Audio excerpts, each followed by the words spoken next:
Canton. Reliable as ever. Powered by Friends and Family Credit Union. It's time to bring a friend into the family. On News Talk 1480 WHBC. Live from the studios of News Talk 1480 WHBC. It's Kenny and JT. And welcome back to the Friday edition of the Kenny and JT Show. Fridays mean one thing and one thing only, man. It's the Pro Football Hall of Fame residency program. And today we've got a great one for you. He's one of very few head football coaches inducted into the Pro Football Hall of Fame, and we're so happy to have him once again. In fact, the first time we had you on our program, it was the year you got inducted in 2022. Ladies and gentlemen, boys and girls, the one and only head coach Dick Vermeil joining us today. Thank you very much. Nice to be with you. Coach, it's always great to hear from you. It's great to see you, and I say hear from you because I probably drive you more crazy than a lot of guys that used to play for you because I'm constantly texting you. All right, I enjoy the attention. I love it, man. It's amazing, too, because when you get to be in that status and you're a Pro Football Hall of Famer, and you and I had the opportunity to spend some time together last night, it's amazing to me how many guys you come in contact to that are either former players in the league or now in the Pro Football Hall of Fame. Very fortunate. You know, that's why I have a gold jacket on, because I had enough people that were very talented to enhance my opportunities to get in the Hall of Fame. If you don't have great players around you, you're not in the Hall of Fame as a coach. And there's we're short on coaches that belong in there right now, and so I'm advocating. Well, how do they go through that? I mean, I think there's 29 coaches, if I'm not mistaken, or somewhere in that vicinity. Right, 29, yeah.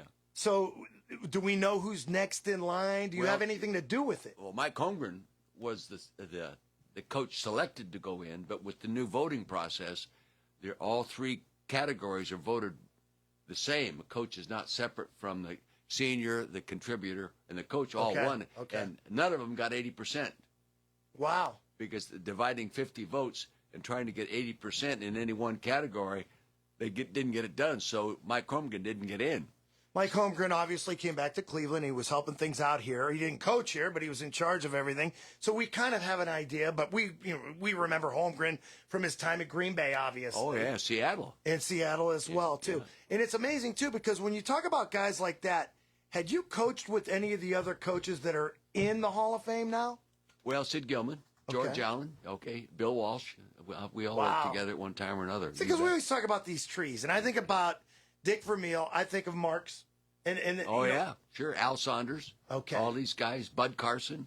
Bud Carson you coached with? Yeah, he coached the defense for me in first year when I went back in the Rams. Oh, really? And then health prevented him from coming back the second year. That's amazing. Yeah, just a great football coach. It's amazing the history you find out. And it's so funny because when I consider your path to the NFL, you did college, you went to the NFL, you came back to college. How come you didn't just stay in the NFL? Well, at that time, when I was in the NFL, I was the first special teams coach, 1969. And I'd always been fascinated with UCLA and the program there under Tommy Prothro. I couldn't figure out how they could win as many games as they could with the limited talent that they had.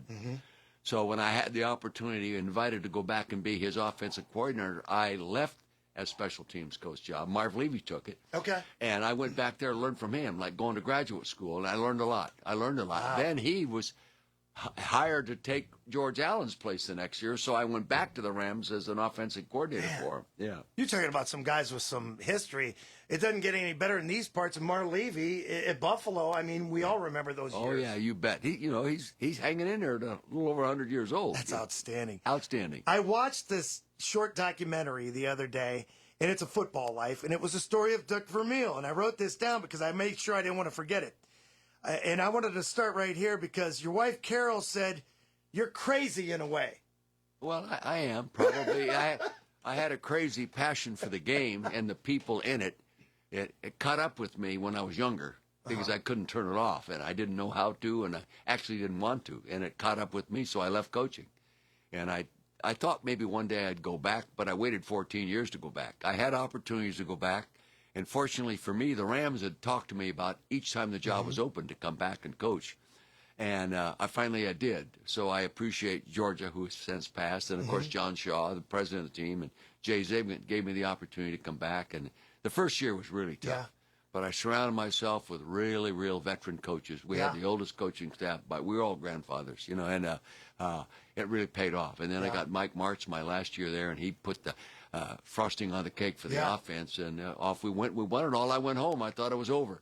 And then Carl Peterson came from the Chiefs, who had been with me at UCLA and the Eagles, and he talked me into going back for 5 more, and I'm sure glad I did. Dick Vermeil is our guest right now. He's inducted into the Pro Football Hall of Fame in 2022, and it was a very special time for us because, like I had mentioned earlier, we were set up with some mutual friends, Frank Salona, as you know, and he works at the radio station. It set us up with an interview the year you got inducted, and that class was 2022. You're the only coach that went in that class. Right. Mm-hmm. But, again, we haven't seen one since then. No, and well, like Don Coryell. Don Coryell went in. He did? Deceased. Yeah. Okay. Yeah. That's why it didn't come up to my attention. Yeah. And, you know, I wanted to mention this, too, because we were talking about the time that you coached in the NFL, 3 main franchises as head coach, but you turned them all around. None of them were all winners until you got there. What made the biggest difference? Well, I think changing the work ethic, bringing in good players, hiring really good football coaches, and giving players an opportunity to be the best they could be, and then not giving them a choice. We went to work the old-fashioned way. You know, they can't do that anymore because the union controls the work ethic, and it's a good way. Controls the hours on the field, the number of days you can wear pads during the season, all these kind of things. We had no limitations. So every day we went on the field, to make each player a better player. Yeah. You were tough on these guys. You know, we see nice guy, Dick Vermeil, outstanding gentleman. But you were tough on those guys. You had two-a-days all the time. Yeah, all through training camps in full pads, especially with the Eagles and the Rams. But, you know, you can't do that anymore, and it's better for the players that way. But, you know, a head coach has an obligation to his players to help them be the best they can be. And there's no correlation between working less and getting better. There's a direct correlation to working hard and getting better. And we took that approach. One of those players, and I got a text message from Ray Ellis. Oh, yeah, I know He was Ray. a fantastic ball player here at Canton McKinley, went on to star at Ohio State, ends up at the Eagles. And I told him we had the opportunity to spend a little bit of time with you last night. And he said, please acknowledge on the show and thank him so much for changing my life by just giving me a chance to play for him and the Philadelphia Eagles. No doubt the best coach I ever had, and I'm so grateful for him for giving me a chance to prove that you can be the next to last player in the draft and still make it. Yeah. Thanks, Coach Ray Ellis. Yeah, oh yeah, special guy. I love those kind of kids because I always identified with those guys because I was sort of that way as a coach. I wasn't an NFL football player. Yeah. You know, and all of a sudden I worked my way up through high school coaching, junior college coaching, and then NFL coaching. And then when you draft a guy in the last round or signed as a free agent, I always made sure he got an extra boost from me and a chance to make the team. Well, he was larger than life here because, I mean, obviously he was an all-around athlete from track to basketball to football.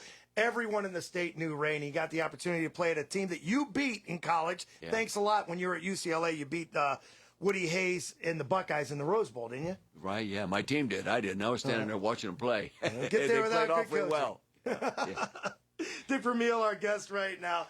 And one thing that comes up on our program all the time, and we talk to players, we talk to some coaches, and Kenny likes to bring this point up all the time. Do you hate losing more than you like winning? I think that is a good analogy, yeah. You know, and after a while you get going that what got to me, I couldn't get over a loss. So it negatively influenced my preparation for the next opportunity to win. Okay. And I was sort of on a slide downhill, and I felt it, and I couldn't get over it. And we'd lose a ball game on Sunday. First, I'd spend too much time blaming myself for it, and then I'd spend Monday thinking about what I should have done to win it. Tuesdays still thinking about that, and I should be thinking about how to win the next one. Right. And that it was a bad habit and a bad emotional thing for you as a coach when you allow yourself to fall into that trap, and I did. That's one reason I left. You left, but you left for 14 years, like you said. Yeah. What created the fire? What made you think that you could get it done when you came back? Well, I knew I wanted to come back. I had talked to the Eagles about taking the job 2 years prior to coming back with the Rams, and it didn't work out. And it was really nice of Jeffrey Lurie to give me the opportunity, and I didn't feel secure in the situation, so I didn't do it. But the Rams had talked to me about coming back into coaching every time the job was open. So I knew they were sincere. And I got to an age that, if I don't go back now, no one's going to offer me another opportunity because I never applied for a job in my life. So, Right. So, when they made the final offer and they said, what? And I said, okay. And one of the best decisions I ever made. So you're in life. broadcasting that time off. Yeah. What do you learn about yourself or the job in itself as being a head coach? Well, in 14 years, your whole personality can change, and you can mature as a person. When I left coaching, I think today they would have given it a psychological term other than burnout. They would have, how it is today. Everything is analyzed and overanalyzed. But I was close to depression, and a snowballing effect. And my wife was the one that gave it the term burnout. So today it would be much more psychologically evaluated. Okay. But the 14 years off, first off, I was on a football field every season, every week. Okay. And watch great coaches coach. And because I had been a coach, and I was allowed in meetings. Really? I was allowed in head coaches meetings. I was allowed in offensive coordinators meetings. I was allowed on practice fields. I was given films. I was allowed in details into game plans from the Don Shula's on down. Wow. So, and I gained insight. Yeah. I gained a lot of insight by sitting in the locker room talking to players on Friday before a Sunday game or Saturday before a Sunday game or Thursday before a Saturday college game. It's amazing. A lot of players like to have someone to talk to. Yeah. And I would sit and I learned about how players think, especially in the NFL. Right. I learned one thing. They want discipline. They want to see structure in the program. And I can think of a number of examples that make me think about that. Yeah. Because right from fine players telling me that. Right. So I knew the best programs were disciplined programs with great structure. And when I went back in, I made sure that even though I couldn't be what I was, I couldn't be my own offensive coordinator anymore. I couldn't be my quarterback. I couldn't call all the plays, but I could hire somebody to do it and then lead the whole program and develop the structure of the program in the whole building.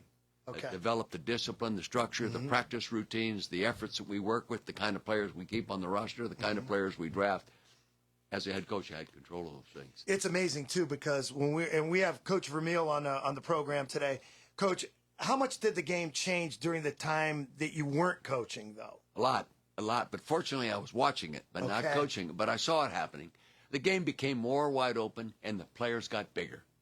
The first time I had a live football practice as a football coach after 14 years, I couldn't get over the size of the players. Right. My biggest player on my Eagle offensive line was 275 pounds. Wow. We drafted a guard in the second round was 245 pounds in 1980, okay? Yeah. And I go to the Rams, there wasn't anybody close to 280 pounds. They were all 290, 300, 310, 315.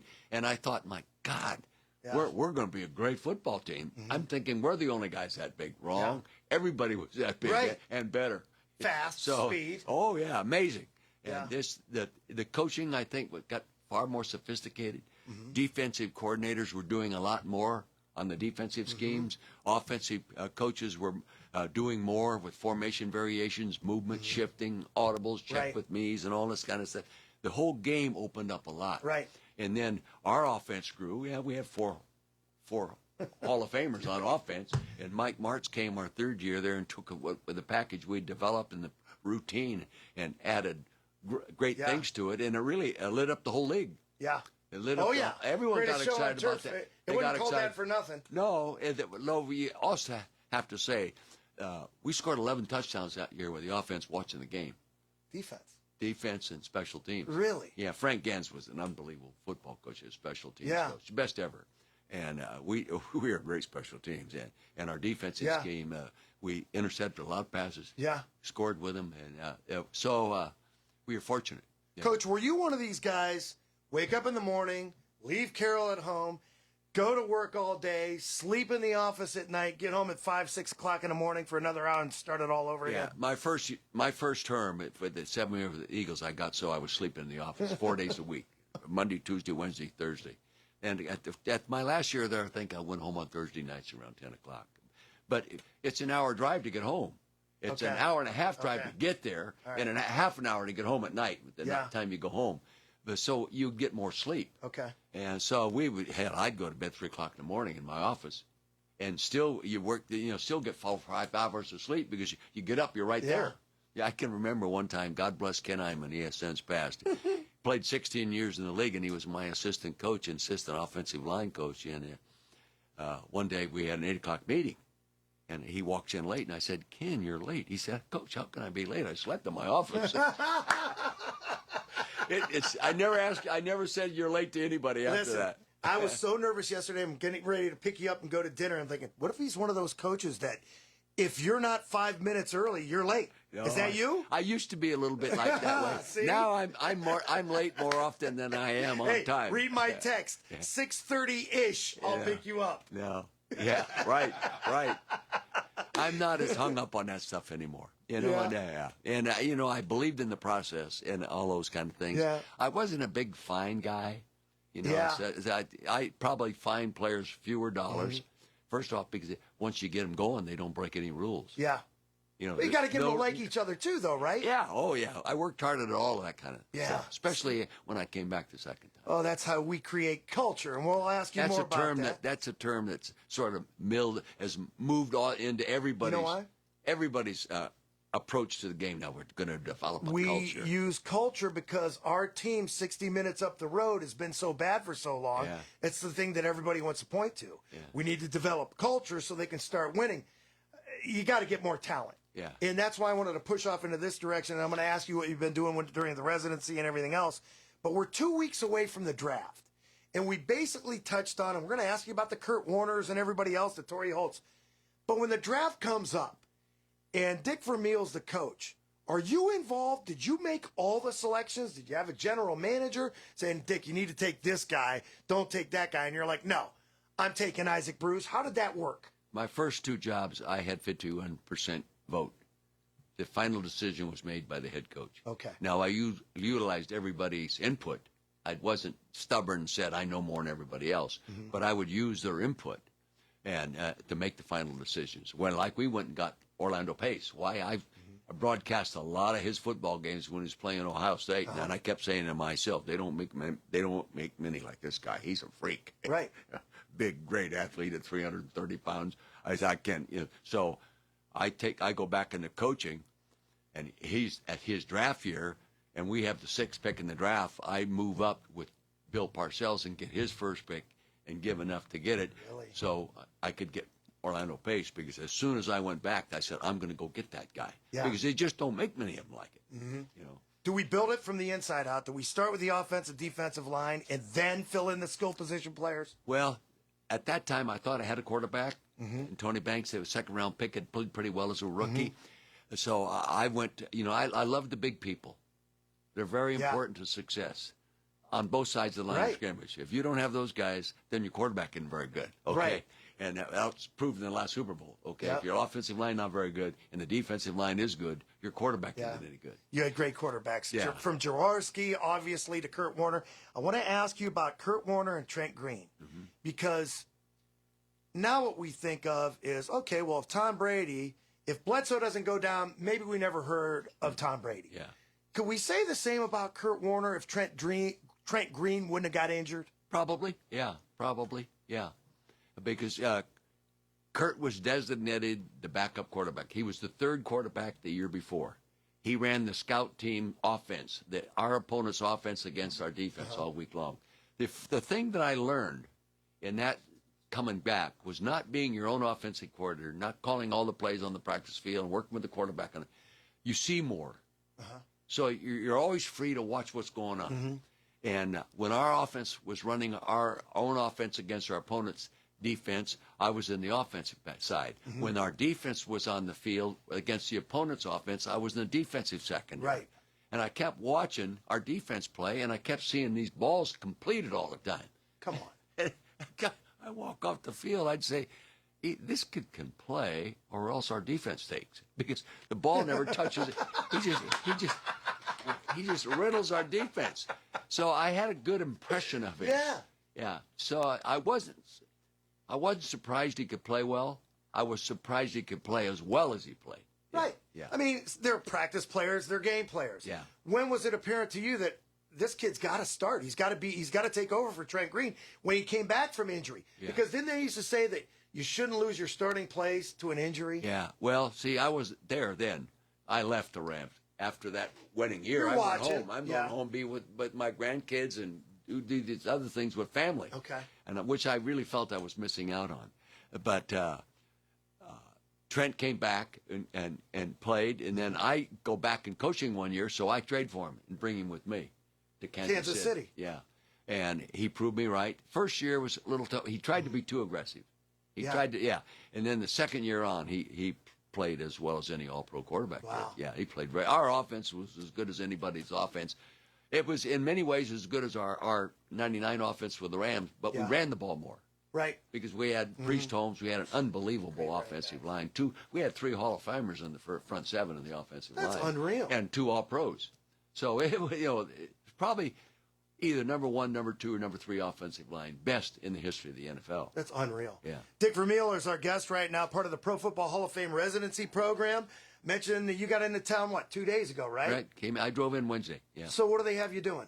All kinds of wonderful things. The experiences that I would never think I would really enjoy. Yeah. I went to a grammar school in cooking class for 3rd and 4th graders, and then junior high age in the same day, and watched and just it was interacted with them. And then I've been to a special needs school like this morning, really touched me. We have a special needs granddaughter, 33 years old, so I have insight into those issues, and to see what the school was doing and how well it was organized. I'm not sure every state has a program as well organized as Ohio does for these special needs kids. All ages, all sizes, all different problems, and watching the faculty work with them, and it was stimulating. Went to Jackson High School this morning and talked to all the letter winners, which was really fun, because all of a sudden I felt like a coach again. Right. And that was nice. Today at the luncheon at the Hall of Fame, all the people working there have lunch, and it was a question and answer type thing, and I was the guy answering the questions, and I really enjoyed that because you can trust the people in there. You can be honest as hell, and say what you want to say without being second guessed. And so I every experience has been very good. Yeah. Do you find, when you come back to Canton, not that they're not knowledgeable football fans all over the country, but do you find it's a little bit different when you come to Canton, your second home? No question. Yeah.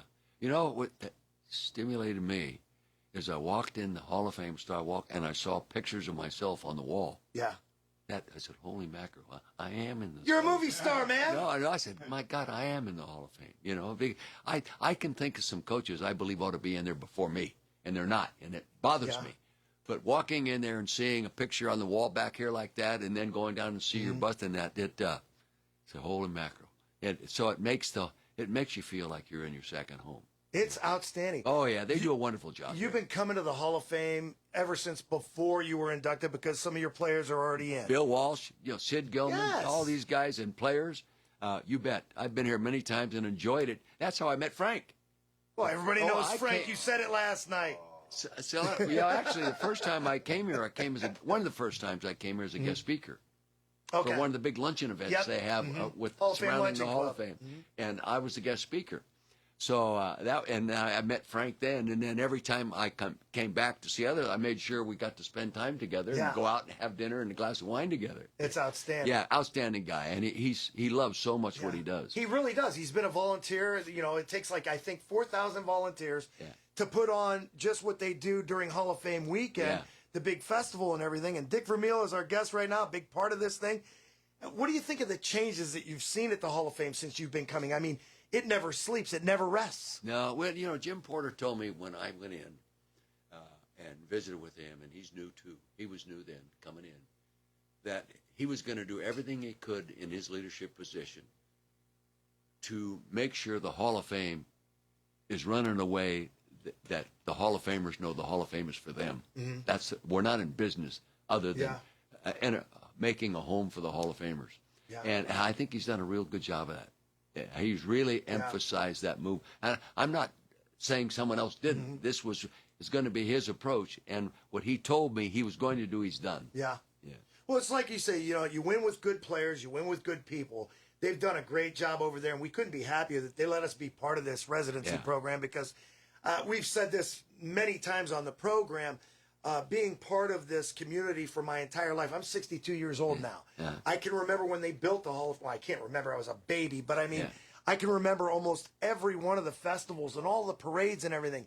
And we would see the Hall of Famers. Heck, our family was great friends with Marion Motley. And he would come over all the time and just, hey, there's Marion. You know, no big deal. We didn't really understand, A, what he went through breaking the color barrier, and B, being one of the greatest maybe linebackers, they tell us, of all time. And we know him as a running back. Yeah. But my point is, we don't take it for granted.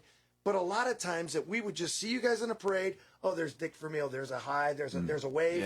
And we move on. Yeah. But now with the residency program, we get to put a face to the person and able to chat with them for a few minutes, and it's outstanding. Yeah. Well, Katie Highstand was my coach coming back. She is in charge of organizing me here, and she's done a beautiful job. Just a sweet lady, and she's a native of the area. Yeah. So we had dinner one night where their dad came as a doctor. So the Hall of Fame program is getting better by the year. Yeah. And they're healthy financially, and the employees are wonderful, and the volunteers are such special people, you know, and they really work at it. As you said, there's a ton of them. They work at it. It's round the clock, and, you know, they're always doing different things and different exhibits. And one of the things that I was going to ask you was I read this story last week, and there was a guy in California, and John Madden said years ago that in the Pro Football Hall of Fame, at nighttime, the busts wake up, they talk to each other. Yeah. You hear, who's Dick Vermeil talking to in the middle of the night? I'm not going to ask you that question. This guy in California stole $250 worth of fake collectibles, including Pro Football Hall of Fame jackets. Wasn't yours. You're wearing yours. Yeah. But if you could have anyone's jacket next to yours, Pro Football Hall of Famer, who would it be? Bill Walsh's. How come? Well, we're very, very close friends. See, Bill Walsh was a You graduate. didn't even have to think about it. No, Bill Walsh was a graduate assistant at San Jose State when I walked on coming out of junior college. Okay. So that's when I first met him. And then we developed a relation from then. Then he was a high school football coach, and I was going to go do my student teaching after I finished my master's with him, and then he was going to try to give me a job with him. And then he goes to Cal as an assistant coach with Marv Levy. Then he goes to Stanford. Well, one of the reasons I became Stanford's freshman coach is Bill was there selling me to John Ralston, the head coach. I didn't know John Ralston. And I went to Stanford my first year as a freshman coach, and then the next year I was coaching offense, and the quarterbacks, Jimmy Plunkett was my quarterback. Really? So, so our relationship, I still see Jerry Walsh, who suffered a stroke, but she's doing well, great spirit. I see her at least once a year when we go to California. That's outstanding. Yeah, very close relationship. Are you I still knew in Bill the wine? better than anybody. Do you go to California? Are you still in the wine business? What do you do? We're still there. Yeah, we're doing all right. We don't make any money. We make good wine. Yeah. And we pay all our bills, and we have enough money to start the next year's process. Okay. Because when you don't own anything, everything costs you money. Sure. Yeah, we don't own the vineyard. My great-grandfather did it one time, part of it. Really? Yeah, we don't own the vineyard. We custom crush it at a nice Mending Wall Winery between Calistoga and St. Helena. I'm not a winemaker. Thomas Rivers Brown is our consulting winemaker, and Tim Baronic is our hands-on winemaker. So we have a tasting room in Napa, which was voted the #1 tasting room in Napa County. This year was #1 tasting room 2 years in a row in the city of Napa. Okay. Because it's slightly different. It's slightly different. You can go in every tasting room. It's got a lot of wine, but they don't have any football stuff. Right. We got just enough football stuff and true family stuff to make it slightly different. Yeah. And my people there do a good job. Where's Calistoga? The north end of the Napa Valley, 29 miles up the valley. So Napa Valley, how many miles, square miles, or acres? Napa Valley, not very wide. It's the widest part, about 5 miles, and it's about 37 miles long. So do the other brands, the other winemakers buy the grapes from Napa Valley, or does each individual winery have their own? Well, a lot of wineries have their own, in the Napa Valley. Okay. To call it Napa Valley, you have to have Napa Valley grapes in the wine. Okay. It can't be 30%. It is Napa Valley grapes. Okay. Now, a lot of people our Chardonnay grapes come from Sonoma County. Okay. But that's stated on the vineyard, on the wine label. But it's, bottled in the Napa Valley. Yeah. But there's a ton of wineries in the Napa Valley, and they're all high-end, and they're all expensive. It's rare. And, about 89% of the wine made in the United States is made in California. And it's good wine. 89, but only 4% of it's made in the Napa Valley.